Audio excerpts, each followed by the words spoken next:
Today, I want to inquire what makes an object, or a thing, a thing. My talk will avoid any heavy philosophy, none of which I actually know. Rather, I'll draw on my experience and my interest in the frontier edges of scientific exploration. The ideas here seem necessary to me for us to understand the frequent debate over free will. Moreover, they aid in understanding the connection between recent scientific advances and certain strands of religious teaching. Yes, that ambition reaches all over the place, but that is my purpose. We will fit together things that stand apart but should be understood together. What is a thing? Our life is full of things, but what can we say about them? Is there a quality of thingness? Does a thing need boundaries? And if so, how are boundaries delineated? There is so much to discuss. What engages my interest is the empirical evidence for creation. There are things now that didn't exist a billion years ago, and things in my pocket that were unknown just 20 years ago. For this talk, we'll need to discuss different kinds of reality: objective, subjective, and emerging. With that third aspect of reality, the part that has emerged over time, we find a distinction between the living and non-living things. Then, as a final frontier topic, I'll float the idea that what makes a thing is just information. I'll examine information in the form of text, some written for you to read, such as Virginia Woolf's classic novel, Mrs. Dalloway, and some text written as software for machines. I've promised we would visit the bleeding edge of scientific understanding, and that is where we find complexity theory. Complexity theory is new, difficult, incomplete, and, frankly, we very much need a newcomer of genius-level originality to find the central truth. Nevertheless, complexity theory has much to say about the creative power in the universe that has generated the rich diversity of things.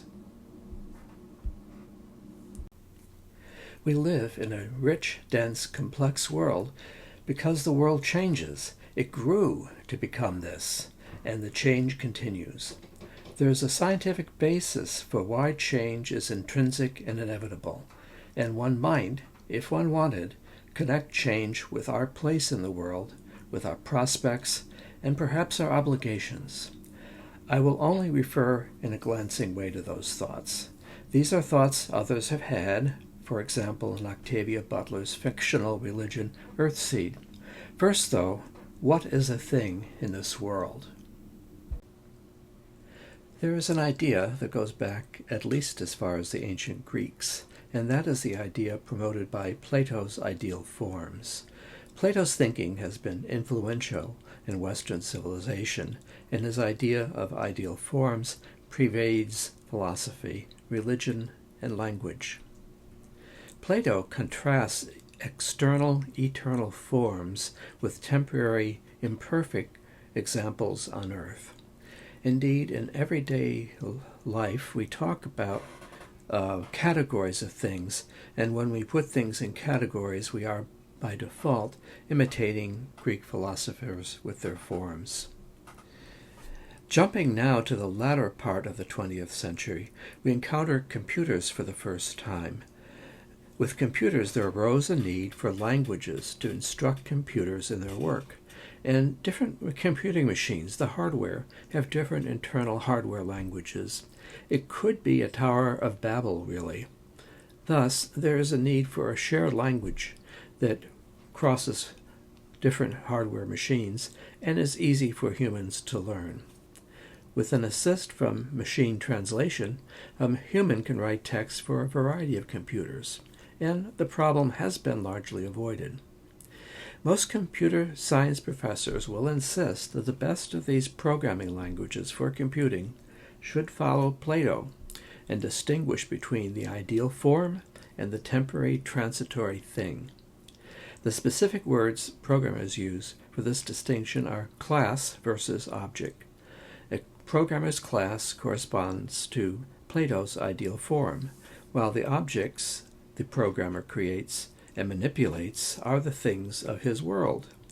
The concept of class versus object may be important, and it is central to academic teaching. However, it is not the whole story of software. The separation of class and object may be no more than a crutch for our thinking. Computers could care less. As a matter of fact, one of the first object-based languages for computers, called Smalltalk back in the 1980s, did not incorporate the class and object concept. And even today, one of the most common languages, JavaScript, is also a deviant. Those languages adopt a prototype-based model of reality. Given any software object, a computer can make an exact copy or clone. Any object, then, can be modified after it is created. Then, if that object is cloned, any of its clones inherit all the modifications its parents experienced. The gimmick that makes it all work is that any object can be a prototype for another. In this way, the nature of objects in a software system can evolve. While the program runs, it creates and modifies new things. That is beginning to sound a lot like biology. Cells make cells, animals make more animals, while each class or species evolves, as we know from reading Charles Darwin. It may seem strange to you to discuss language when we want to discuss things. Perhaps you say we should deal with physical, tangible things. That restricted viewpoint is the one adopted very successfully by physics. Some believe the modern era of physics began with Isaac Newton. Legend says that Isaac Newton got his start writing down laws of physics after sitting peacefully under an apple tree, when, wham, he gets a bump on his head from a falling apple. In the legend, Newton realized in a burst of inspiration that an apple was an object, a thing with attributes like weight, position, and momentum. An apple fell, picked up speed, and by the time it hit his head, the apple moved fast and carried significant momentum. That hurt. Thus emerged the understanding of objects from the viewpoint of physical sciences. According to legend, anyhow. According to that viewpoint, we can say that physical things are defined by attributes like mass, position, and velocity. Furthermore, objects also have an evolution equation. An evolution equation is a mathematical formula that tells you how the attributes of an object can change. Newton worked out mathematical laws for falling apples and planets in our solar system. Those laws held up to careful observation and experiment. Newton's reasoning changed our understanding of objects and their motion. No longer did we need a god to stir the wind and waves. Physical laws would explain it. Western civilization began to appreciate physical realism and apply mathematics to engineer solutions to civilization's problems. If a physicist talks about things, you should listen. Physical things are tangible. They exhibit various attributes, and if those attributes change, they change according to known equations of change. There is another aspect of physical realism that deserves your attention. Physicists after Newton have made a big deal out of invariance.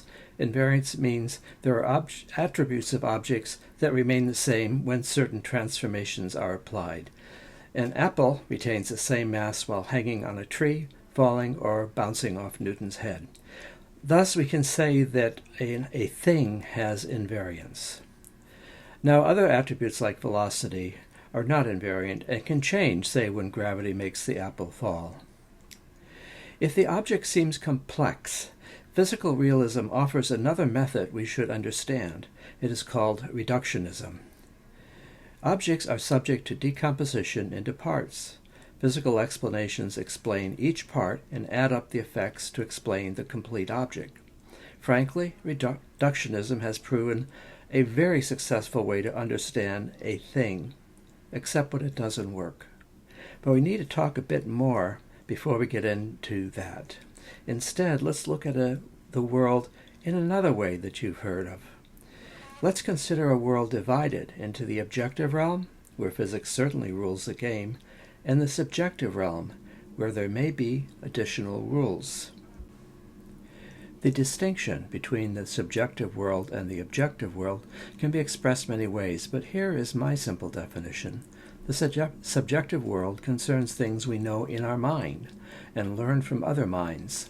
The objective world contains the things that can be verified to exist without reference to anyone's mind. Thus, the subjective world is generated by consciousness. This subjective world is the playground of creativity. Things of the subjective world may be words, ideas, pictures, or stories. For example, no person who ever lived has seen Mrs. Dalloway walking around selecting flowers in Bloomsbury, London. She came to life in the mind of Virginia Woolf. The blackboard of the picture here contains the opening line of the novel. Mrs. Dalloway said she would buy the flowers herself, end quote. The blackboard attributes the quotation to Virginia Woolf because Virginia Woolf was real in the objective world, while Clarissa Dalloway is just a name in a book of text. Oddly, the two women seem equally real to me because I know both only from reading about them. One of them, Virginia, lived in the objective world, but now is gone from it. The other, Clarissa, lives on in print and in the memory of living people. You and I are things in the material objective world, but many of our concerns are subjective. And subjective things are just the ones we like to argue among ourselves about. Usually we argue with each other in words. Subjective reality involves a heck of a lot of words. Although we have nonverbal thoughts, words have a kind of primacy for us humans. Where shall we put the text in the contrasting worlds of objective and subjective? To my way of thinking, text exists somehow between objective and subjective, as does the mind in this illustration. Philosophers can debate the role of text in our thinking and literature, and they do, but I'm not a philosopher. I ended up in life writing software. That gives me an odd perspective, but a perspective that bears on the question of what, after all, is a thing. To go on, let's consider a game many of us played on our smartphones called Angry Birds. If you don't recall the game, no problem. Just know that in the game, birds fly around the screen and try to hit pigs who have constructed various structures to protect themselves from flying angry birds. Pigs and birds, those are the subjects of the game. Both are animals. One flies, the other doesn't. The programmers who wrote the Angry Birds game had to deal with birds and pigs whose images appear on the screen and move around as you play the game. Very likely they regarded them as software objects. The software written by these programmers would most likely have used Plato's thinking, because most of the computer languages in use today and that I have learned implicitly follow Plato's viewpoint. That is to say, they regard things as software objects that are examples of a form or ideal that exists separately from any thing or object. There's another viewpoint, which I'll come to later. Staying with this viewpoint, because forms and objects are separate, if I want a bird named Tweety Pie and a pig named Porky to appear in my software text, then my first task is to define an animal in some ideal sense. I do this because birds and pigs are both animals. The ideal form is usually called a class. In many languages, my statement would begin with the keyword class, followed by a class name, say animal, followed by punctuation.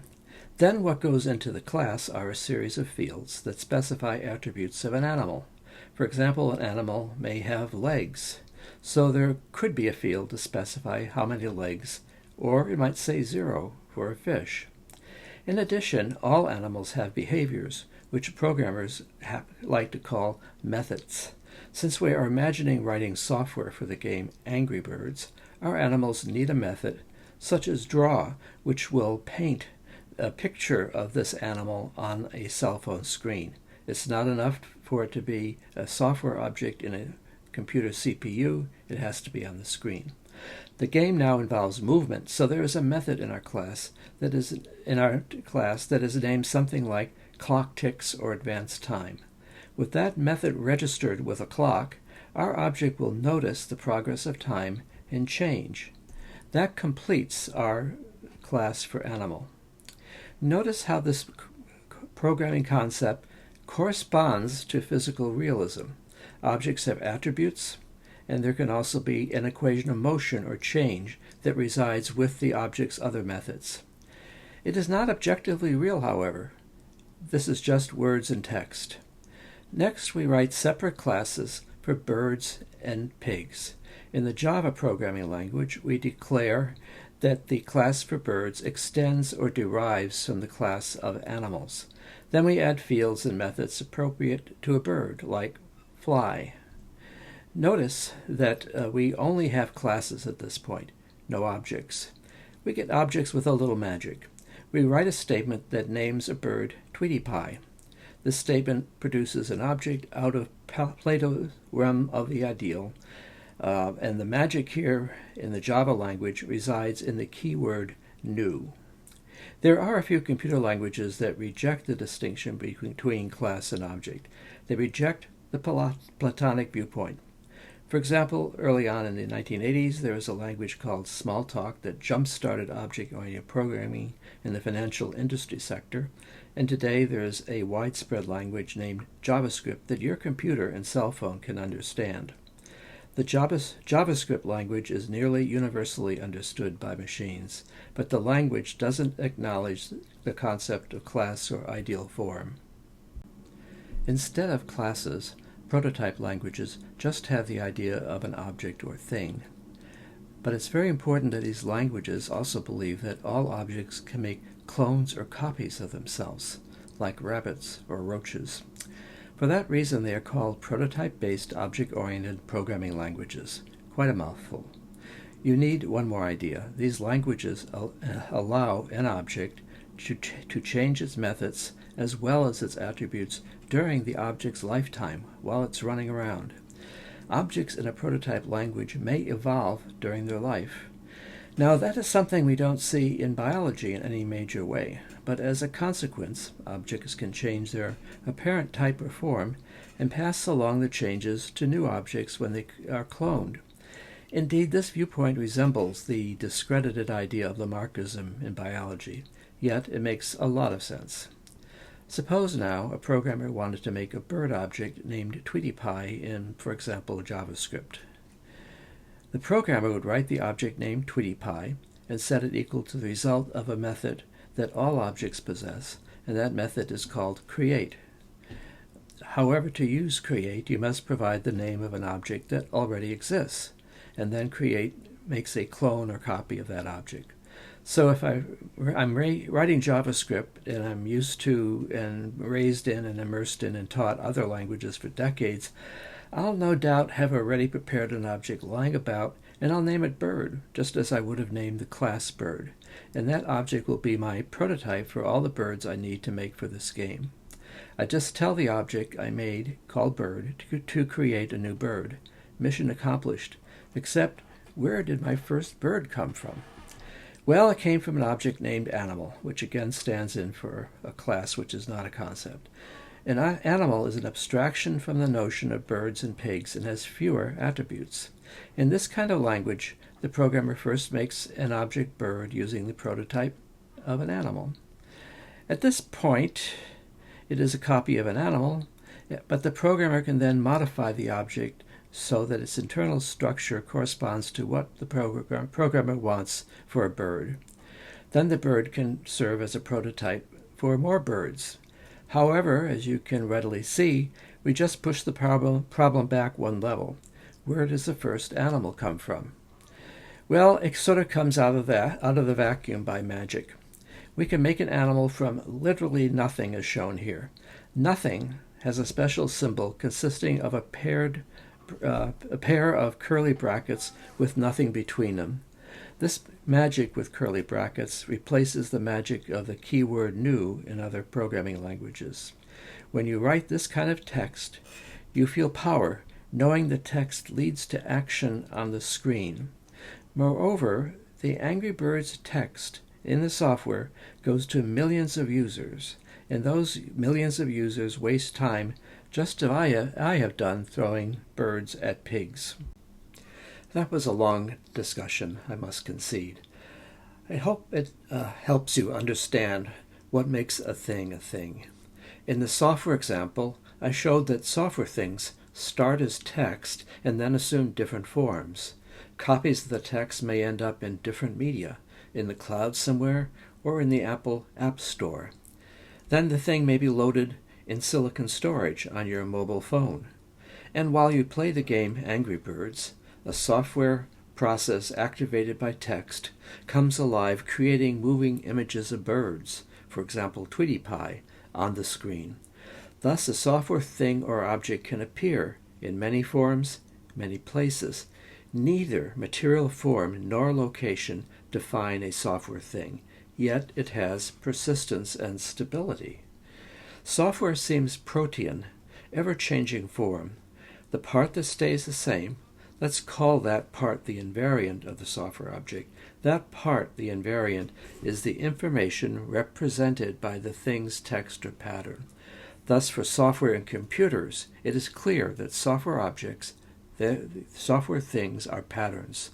Things are the information contained in that pattern, which is hosted by, formed in, objective matter. My contention is that what is true of software objects is true of most things we know. The software discussion is a clean way to present this idea. I could have chosen literature. Virginia Woolf created Mrs. Dalloway by writing the lady into life and naming her. Mrs. Dalloway is a name on a page of text until a reader absorbs the text and visualizes Mrs. Dalloway buying flowers in Bloomsbury, London. Now the information that was in the book is in the reader's mind. Miss Dalloway and Tweety Pie are real in the same way. They are both packages of information to which we have given a name. For me, software programming has taught me that thingness is about named patterns defined by information. Upon reflection, it has also taught me something about objective and subjective. The angry bird I see flying on the screen and my vision of Mrs. Dalloway when I read the book are obviously subjective things, and like all things, they are patterns. Patterns in my mind are called subjective. But my mind is material. It's objective. Virginia Woolf's book exists in physical objective copies, and this pattern can only exist in matter. The bottom line is that the distinction between objective and subjective is not very helpful, really. The distinction only seems important because we make ourselves the reference point for everything. What should stand out to you as you view the world around you, the view as you see it now in the world as it has been and will be? What you should see is that more and more things appear all the time. Almost everything we know has been created, some of it very recently. Matter is not just there drifting through space after the Big Bang. Patterns appear in the matter, and we name these patterns as things. Many scientists assign the term emergence to the process which brings forth new things. Perhaps less obvious, but very worthy of your attention, is that over time, new types of things appear. Dinosaurs become birds, landlines become cell phones. If Plato lived now, he would certainly take note of this. Plato believed there is an external universe of ideal forms. As he was stuck in one time, without knowledge of the Earth's history, Plato did not understand that his eternal realm of ideals must be dynamic and creative, so that our world, based in common matter, is dynamic and creative. Science is finally taking creation seriously, but to avoid theological implications, scientists call the observed phenomena emergence. Along with emergence, we must talk about complexity theory, because the new things that emerge are more complex than their ancestors. They have more parts, more behaviors, and more connections within and without. The new sciences of emergence and complexity theory remain in a very early stage. I can only give you a taste here of current work. Here is a starting point many speakers use. In the study of physics, the second law of thermodynamics says that entropy or disorder increases. In everyday life, the second law requires that your coffee gets cold until you microwave it. It also says that any ordered pattern, including the patterns that I've said define things, should disappear into randomness. However, that doesn't seem to be happening for a large class of things. We can see complex patterns proliferating rather than smoothing out. Here is a popular graph of that contrast. It was drawn, I think, by physicist John Carroll. The horizontal line depicts time running from the early universe until way far in the future.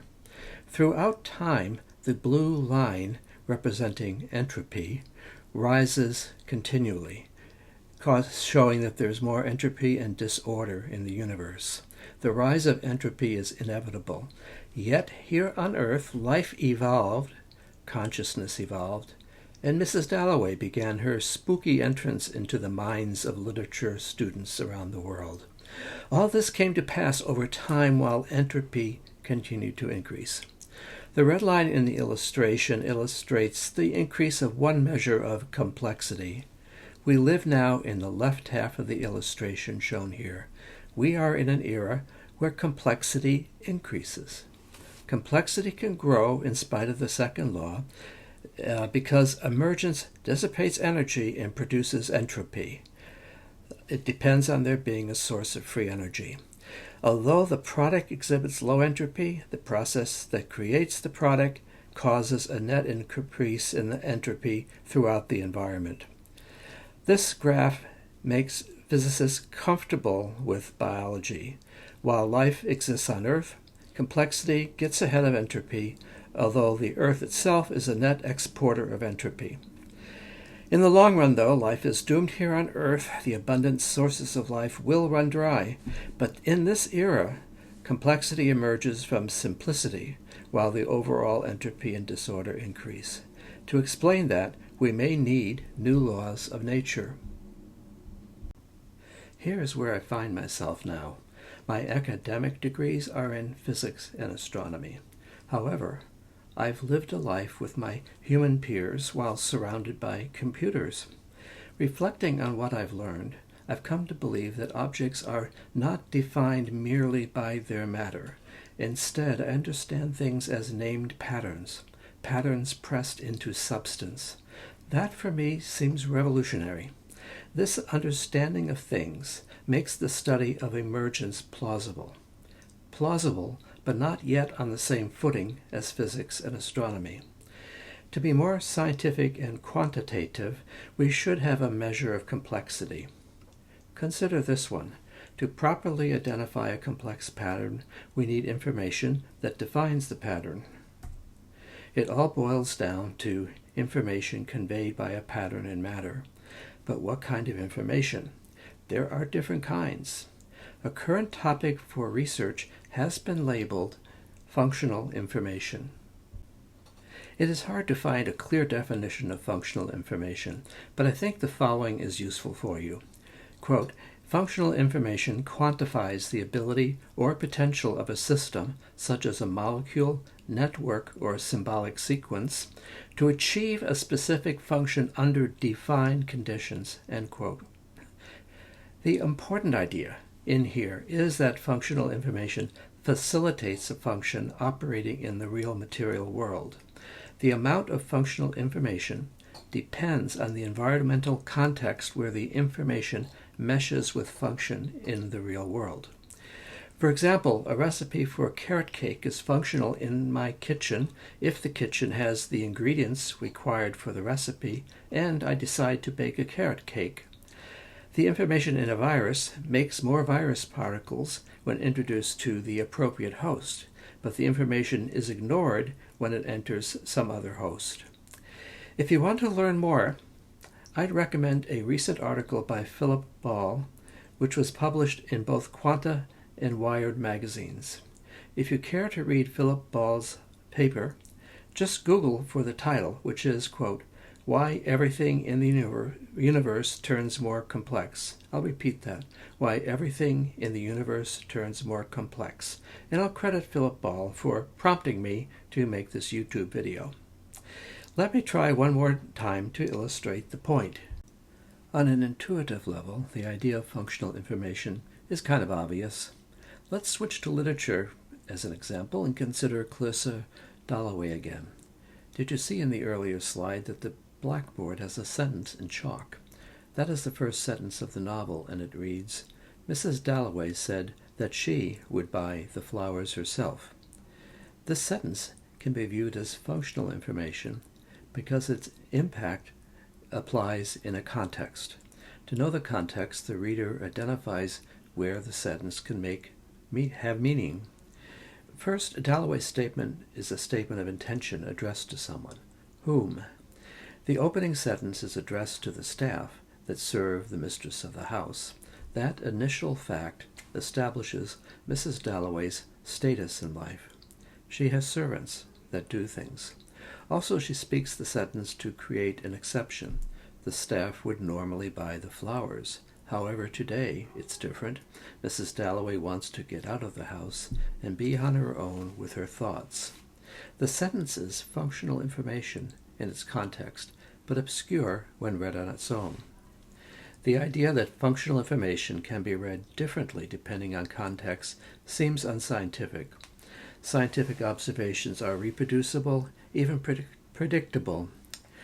I'm casting this presentation as a taste of new science, but is it science? I think it is, or perhaps more accurately, I think it will be. I expect to be disappointed by the current state of science. However, I want a better understanding of change and emergence. At the moment, nobody can offer more than a well-reasoned position statement on the basis of emergence. There are lots of opinions, lots of position statements about what is going on. I think it fair to say that most positions on the subject boil down to a version of Darwin's insight into natural selection. The story with natural selection is that things can reproduce and increase in numbers. All things must subsist on limited resources. That forces living things to compete for those resources and evolve. I also like the intent of the Red Queen hypothesis. According to the hypothesis, we are all doomed to run just to stay in the same place, like the Red Queen's race in Alice in Wonderland. Without exceptions, things must change and evolve just to stay on the world stage, all because of competition. Next, I want to mention Ross Ashby, who was a pioneer in the 1950s. Ashby is unfairly neglected, but I have no time to explain him here. I will, however, mention his principle of requisite variety, because Ashby's requisite variety principle connects the large academic world of game theory to the subject of competition and change. In the long run, Ashby will be better known. Now let me make a nod towards a personal agenda item of mine. I believe it is important to understand Thingness so that you can see a connection between new current science and non-theistic religion. If one wanted to connect our new science of emergence with the religion of Buddhism, one would note that the well-known teaching in Buddhism about impermanence can also describe change and complexity. Less well-known is the Buddhist teaching about dependent origination, a teaching about the interdependent web of existence that definitely anticipates complexity theory. I'm not claiming any lineage Buddhist masters teach our subject of emergence, but they could easily accommodate complexity theory within their canon. The connection between science and religion also comes up in speculative fiction. Let me mention again Octavia Butler's fictional Earthseed religion. a poetic exercise highlighting change and our role in change. To sum up Butler's message, our ancestors brought us here and left us. Now we who live shape impermanence and change happening around us now. We are the seeds of the future, the earth seed. Going back to what we might call real science, I haven't read everything out there, but the most advanced idea I've encountered is the idea of causal closure promoted by Stuart Kauffman. Kauffman departs from physical reductionism and finds, quote, a world beyond physics, end quote. That is the title of one of his latest books that I highly recommend. The book gives Kauffman's take on complexity theory. Here are some ideas. When we explain nature, the most essential notion is that of cause and effect. Because of this, that happens. In Buddhism, this notion is called dependent origination. At the office, you might call it the blame game. Whatever you call it, it means that reality is a web of causes and effects. Reductionist physics looks only at isolated individual causes and effects. The possibilities become infinitely greater when you realize that nothing prevents causes and effects from arranging in cycles whereby effects can cause themselves. Effects causing themselves drives increasing complexity in the world. That is causal closure, the closing of loops in cause and effect. We've covered a lot of ground. Looking back, here are some milestones as I see them. In the ancient world, Plato taught that things in our world are derived from ideal forms in an external world. I don't buy that idea because I was a software programmer and I could define things either as examples of classes or as descendants of prototype objects. You just need to name them. Names are the thing. To me, ideal forms seem disposable. Plato was limited by his ignorance of deep time. Things didn't change much on the scale of the little bit of world history Plato could know. Today we know that new types have been created over time and continue to evolve. New types appear over time, and you can call that creation. Can you see the possibilities? Science can study creation in the present day because it is still happening now. It is an accessible process, if still mysterious.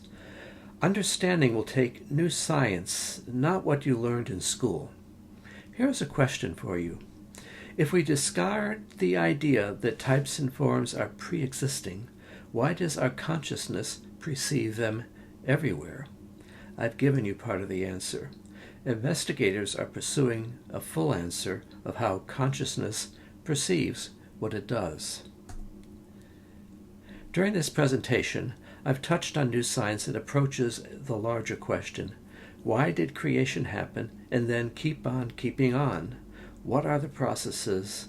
What are the rules? I've told you about new science that explains the process of creation. The science is real but incomplete. Reasonable people can argue about it. The science will improve, but what I find we know already is thought-provoking. Please bear with me if I share a few thoughts that I have. Emergence has brought forth in the material world living organisms that act as agents in their world. Agency causes an elaboration of emergence at new levels of organization, including society, economics, ethics, religion, and other patterns appearing among living agents. You are influenced by the pattern of relationships into which you have been born.